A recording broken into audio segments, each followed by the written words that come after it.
여러 차례 말씀을 드렸지만 지금 민주당이 뭐 하고 있다고요? 있는 거 없는 거 다 하고 있다고요. 뭐를 위해서? 이재명 방탄 위해서 국조, 장애 집회, 탄핵, 고발 다 하고 있다라고 말씀을 드렸습니다. 자, 그런데 결론적으로 이게 어떻습니까? 그 어떠한 결과물도 나오지 않고 있다라는 겁니다. 자, 이들은 뭐만 하고 있다고요?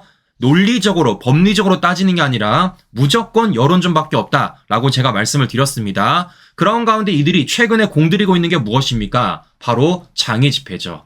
자, 이재명의 위증교사 선고를 앞두고 오는 23일, 내일에도 이들이 장애 집회를 벌인다라는 거예요. 자, 그런데 이번에는 조금 다른 모습으로 집회를 벌인다라는 겁니다. 말인즉슨, 자, 사람이 모이지가 않으니까 당원, 파란색 옷을 입지 말라고 공지문을 내렸다라는 겁니다. 자, 저는요, 하나 말씀드려보고 싶어요. 장애 집회에 시민 참여를 유도하기 위해서 고작 한다는 게 파란 옷을 입지 말라는 겁니까? 네? 이게 대응 방안이에요? 무슨 우리 국민들한테 위장술하라고 말하는 겁니까? 민주당 당원들한테 위장술하라고 말하는 거예요? 말도 안 되는 짓을 하고 있다라는 거죠. 자, 이래도 우리 국민들은요, 참여하지 않을 겁니다. 왜겠습니까? 그 본질을 알아요. 그들은 윤석열 정부의 잘못이 있는 것처럼 그런 식으로 명분을 삼아 집회를 벌이고 있지만 그 집회의 본질은 정과 오범을 앞두고 있는 이재명의 방탄 집회다라는 그 본질을 우리 국민들이 너무나도 훤하게 알고 있습니다. 그런 범죄자의 방탄 집회를 우리 국민들이 왜 참여하냐고요. 자, 이렇기 때문에 민주당은 괜한 위장술 쓰지 말아라. 어차피 위장술 써도 생긴 모습만 봐도 우리는 그게 좌파인지 아닌지 충분히 알 수 있다라는 말씀을 드려보는 겁니다. 자, 무엇보다 중요한 건 손발이 맞아야죠. 자, 무슨 얘기냐? 지금 민주당이 뭐 했다라는 겁니까? 위장술을 쓰고 있는 거예요. 어떤 식으로? 파란 옷을 입지 말라고. 어떻게 보이기 위해서? 일반 시민처럼 보이기 위해서. 자, 그러면 적어도 이재명 입은 막아야죠. 네? 이재명이 뭐라 보냈습니까? 광화문으로 모이자라고 당원들한테 문자 보냈답니다. 그럼 제가 물어볼게요. 네? 당원들한테 이재명이 문자를 보내지 말게 해야지. 그럼 이재명이 뭐 하는 겁니까? 지금 민주당에 또다시 총동원령을 내린 거잖아요. 그렇게 이재명의 아바이 이재명이 민주당에 총동원을 내려놓고 파란 옷 입지 말라 그러면 그게 되겠냐고. 네? 제발 할 거면 손발을 맞추라는 거예요. 손발. 자, 보시는 것처럼 이들이 얼마나 지금 얼토당토하는 작당질을 벌이는지 우리가 한 번 더 확인해 볼 수 있다라는 건데요. 자, 이런 과정 속에서 이재명이 지금 속은 굉장히 떨리고 있음에도 불구하고 겉으로는 되게 태연한 척하고 있다라는 겁니다. 자, 어떻게 하고 있느냐? 이재명이 이런 식으로 말을 하고 있어요. 자, 산 넘으면 벌판이 펼쳐질 것이다. 이렇게 말을 하고 있다는 겁니다. 자, 실제 이재명이 어떻게 말을 했는지 좀 간단하게 들어보고 방송 이어가 보도록 하겠습니다. 이런 상황일수록 힘을 내서 이 어려운 상황을 이겨내야죠. 산이 높아도 넘으면 벌판이 있을 거고 험한 강을 건너면 들판이 펼쳐지겠죠. 자, 지금 이재명이 뭐 하는 겁니까? 자신의 사법 리스크와 관련돼가 되게 태연한 척 하는 거예요. 네, 뭐 상황을 이겨내겠다. 산이 높으면 벌판이 있을 것이고 험한 강을 건너면 들판이 펼쳐지겠다라고 말을 하고 있다라는 건데요. 저는 궁금합니다. 과연 다음 주 월요일 이재명의 위증교사 재판이 나온 이후에도 저 따위 말을 할 수 있는지. 더 나아가서 이재명이 뭔가 하나를 모르는 것 같은데요. 자, 이재명이 그렇게 원하는 벌판 어디에도 만드냐? 교도소에도 넓습니다. 우리 교도소 운동장도 굉장히 넓다라는 거예요. 자, 무엇보다 이재명이 되게 좋아하는 게 뭐가 있습니까? 나라 돈으로 의식주 해결하는 거잖아요. 자, 그러면 교도소에 들어가면요, 이재명이 그렇게 사랑하는 국가 나라 돈으로 의식주 해결할 수 있습니다. 심지어 이거는요, 합법이에요. 자, 이렇기 때문에 이재명이 지금 굉장히 태연한 척을 하고 있지만 속은 절대 아니다 라는 말씀을 제가 한 번 더 드려보는 것입니다. 자, 보시는 것처럼 이재명이 뭐 하고 있습니까? 별의별 쇼를 다 하고 있다라는 거예요. 그런 가운데서 이들이 이제는 심지어 위장술까지 펼치고 있다라는 겁니다. 자, 왜겠습니까? 안 통합니다. 자, 실제 JTBC, MBC가 아직까지도 뭘 물고 늘어지고 있냐면요. 명태균을 아직까지도 물고 늘어지고 있습니다. 자, 맨날 델파토리가 똑같아요.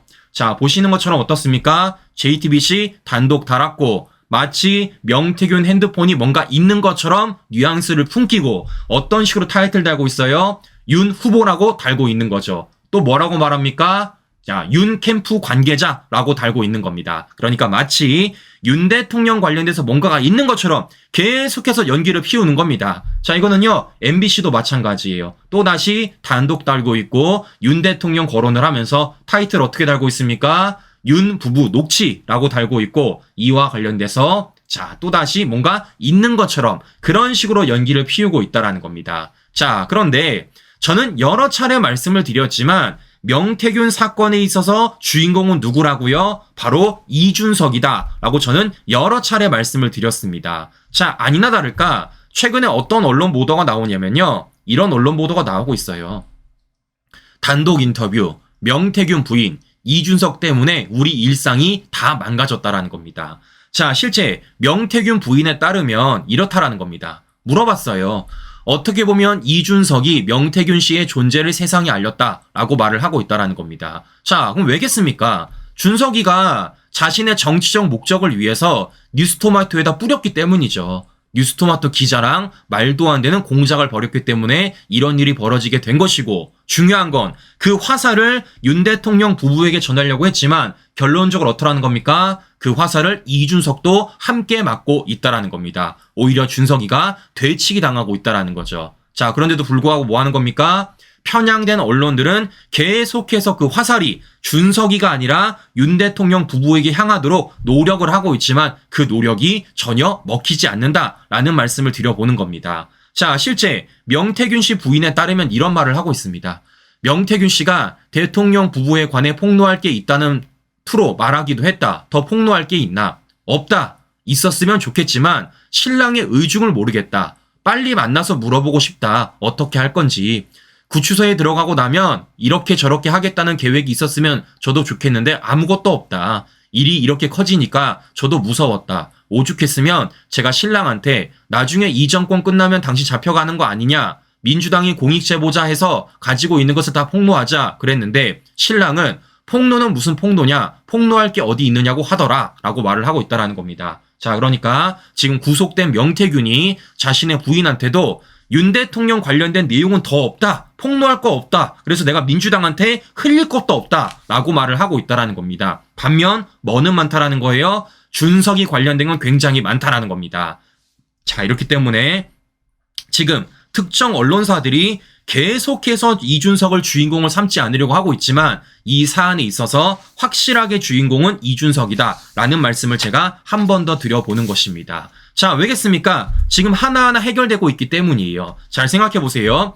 민주당 좌파들이 명태균 전에 삼았던 이슈가 뭡니까? 바로 해병대원 특검입니다. 그런 가운데 이들이 매개체로 삼았던 사람이 누구예요? 바로 박정훈 대령이란 사람입니다. 자, 그런데 어제 어떤 일이 벌어졌습니까? 군 검찰이 박정훈에 대해서 징역 3년을 구형했습니다. 이첩보류 명령이 없었다라는 거예요. 근데도 불구하고 어떻게 했습니까? 이첩보류 명령이 있는 것처럼 그런 가운데 윤 대통령까지 거론하면서 말도 안 되는 선전선동에 앞장섰던 게 바로 박정훈이고, 이런 박정훈을 매개체로 삼아서 정쟁몰이를 했던 게 바로 민주당 좌파들 아니겠습니까? 자, 이 3년 구형이요, 어느 정도냐? 바로 최고형량입니다. 항명죄와 관련돼서 최고형량이에요. 그만큼 이와 관련돼서 박정훈과 좌파들이 어떤 식으로 선전선동했는지를 우리가 한 번 더 확인해 볼 수 있다는 거죠. 자, 왜냐? 어제 박정훈이 기자회견을 하는데 옆에 있는 멤버들이 굉장히 화려합니다. 자, 어떻게 화려하냐? 보여드릴게요. 자, 보시면 자, 박정훈의 오른편에 군인권센터 임태훈 있고요. 좌측에 곧 깜빵 들어갈 조국이 있습니다. 네, 우 임태훈 좌조국이 있는 거예요. 멤버 화려하죠. 자, 여기에 또 누가 있느냐? 요 뒤쪽에 민주당 김규현 있고요. 또 뒤쪽에 조국당 박은정이 있습니다. 자, 또 누가 있느냐? 그 옆쪽에 추미애도 있더라고요. 보시는 것처럼 지금 박정훈이라는 사람이 어떤 사람들에게 둘러싸여서 그런 말도 안 되는 주장을 했는지, 그리고 그런 박정훈의 말도 안 되는 주장들을 어떤 사람들이 받아줘서 그 난리를 쳤는지 우리가 확인해 볼 수 있다라는 겁니다. 이렇기 때문에 어떻습니까? 이게 절대 통하지 않는다라는 거예요. 자, 이러니까 어떻습니까? 지금 다른 언론들이 해병대원 특검 얘기하고 있습니까? 아무도 얘기 안 하잖아요. 박정훈의 비읍자도 안 꺼내주고 있고요. 이제는 민주당도 박정훈을 얘기하지 않고 있다라는 겁니다. 자, 이게 바로 우리가 이 좌파들의 선전선동을 대응하는 방법이고 결론적으로 우리가 이겼다라는 말씀을 드려보는 것입니다. 왜겠습니까? 본질적으로 저들에게는 진실이 중요하지 않기 때문이죠. 그런데 우리는 어땠습니까? 그 진실을 밝히고자 노력을 했던 것이고 좌파들이 숨겨왔었던 그 모든 진실들을 밝혔기 때문에 지금 이와 관련돼서 이제는 더 이상 이슈화되지 않는다라는 말씀을 드려보는 겁니다. 즉 명태균도 마찬가지예요. 그들이 박정훈이란 매개체를 가지고 정쟁몰이를 했던 것처럼 명태균은 매개체를 가지고 정쟁몰이를 하고 있지만 그 정쟁몰이가 똑같이 통하지 않을 것이다. 왜냐? 우리가 대응하고 있기 때문이죠. 자, 무엇보다 더 중요한 건 이런 과정 속에서 어제 윤석열 대통령 지지율이 무려 8%나 상승을 했다라는 거예요. 자, 더 중요한 건 실제 TK 지역에서 무려 14%나 올랐다라는 겁니다. 그럼 저는 물어보고 싶어요. 지금까지 윤 대통령 지지로 관련돼서 선전선동했었던 특정 언론사들, 더 나아가 국민의힘 내부에서 이와 관련돼서 문제 삼았던 사람들, 과연 이와 관련돼서 어떤 입장을 표명할지 저는 매우 궁금합니다. 여러 차례 말씀을 드렸지만 우리는 여론조사 하나 일일비하지 않습니다. 여론조사가 중요한 게 아니죠. 실제 우리의 가치와 목적이 중요하다고 여러 차례 말씀을 드렸어요. 그런데 어떻게든 윤 대통령의 생채기 내고 윤 대통령 흔들기 위해서 말도 안 되는 여론조사 끌고 와가지고 일일비하는 게 그들 아니겠습니까? 그러면 이렇게 올라간 여론조사도 똑같이 일일비해야죠. 그런데 그건 절대 안 한다라는 게 그들의 모순점 아니겠습니까? 자, 무엇보다 많은 언론사들이 실제 윤 대통령 지지율 급상승과 관련돼가지고 이재명 1심 판결을 지금 원인으로 잡고 있다라는 거예요. 자, 그런데 저는 다르게 생각합니다. 자, 왜냐? 잘 보세요. 이재명 1심 판결이라는 그 결과물은 윤 대통령에게도 적용될 수 있겠지만 어디도 적용되겠습니까? 당연히 국민의힘에게도 적용이 돼야죠. 말인즉슨 반짝 윤 대통령의 지지율이 올라간 게 아니라는 겁니다. 왜냐? 윤 대통령은 8%나 그 반등을 했지만 국민의힘은요 안 올라갔어요. 네, 보시는 것처럼 꼬작해야 0.9% 올라갔고요. 오히려 민주당과 15.9%로 격차가 더 벌어졌습니다. 즉 뭐 하는 겁니까? 윤 대통령의 지지율 그 반등은 이재명 1심 판결이 전부가 아니다. 뭐라는 겁니까? 실제 윤 대통령의 성과로 통해서 확인될 수 있는 그 반등이고 무엇보다 가장 중요한 건 뭘까요? 이 사람이 더 이상 지금 언론 플레이를 못하고 있기 때문이죠. 안 하는 게 아니라 못하고 있기 때문이죠. 그게 누굽니까? 바로 한동훈이라는 겁니다. 자, 왜겠습니까? 최근 국민의힘 당원 게시판 이슈와 관련돼가지고 진퇴양난 아니겠어요? 말을 못 꺼내고 있잖아요. 그렇기 때문에 그동안 항상 껌껌이 좌파들의 물음표를 들고 와서 우리 내부에서 논했었던 한동훈이 더 이상 논하지 않으니까 이제는 어떻다라는 겁니까? 오히려 우리 우파가 결집할 수 있는 것이고 그에 따라 윤 대통령 지지율이 올라가고 있다라는 겁니다. 여러 차례 말씀을 드렸지만요. 좌파들의 물음표를 우리 내부로 끌고 오면 문제된다고 말씀드렸어요. 근데 어떻습니까? 내부로 끌고 오지 못하니까 문제가 안 되고 있고 실제 대통령 지지율도 올라가는 것 아니겠습니까? 자, 다시 말씀드리지만 이게 바로 우리의 승리 공식이고 우리가 절대 하지 말아야 될 일이다 라는 말씀을 제가 한 번 더 드려보는 것입니다. 중요한 건 우리 시청자 여러분들 함께 해주십시오. 함께. 그게 우리가 이 이슈를 타개하는 것이고 그 진실을 밝히는 것이고 우리가 똘똘 뭉칠 수 있는 계기가 되신다 라는 말씀 마지막으로 드려보면서 오늘 방송 마무리하도록 하겠습니다. 네, 날씨가 매우 춥습니다. 우리 시청자 여러분들 우리 건강관리 유의하시고요. 우리 오늘도 행복한 하루 보내시고요. 전 다음 방송 다시 뵙도록 하겠습니다. 오늘도 긴 시간 끝까지 시청자 여러분 감사합니다.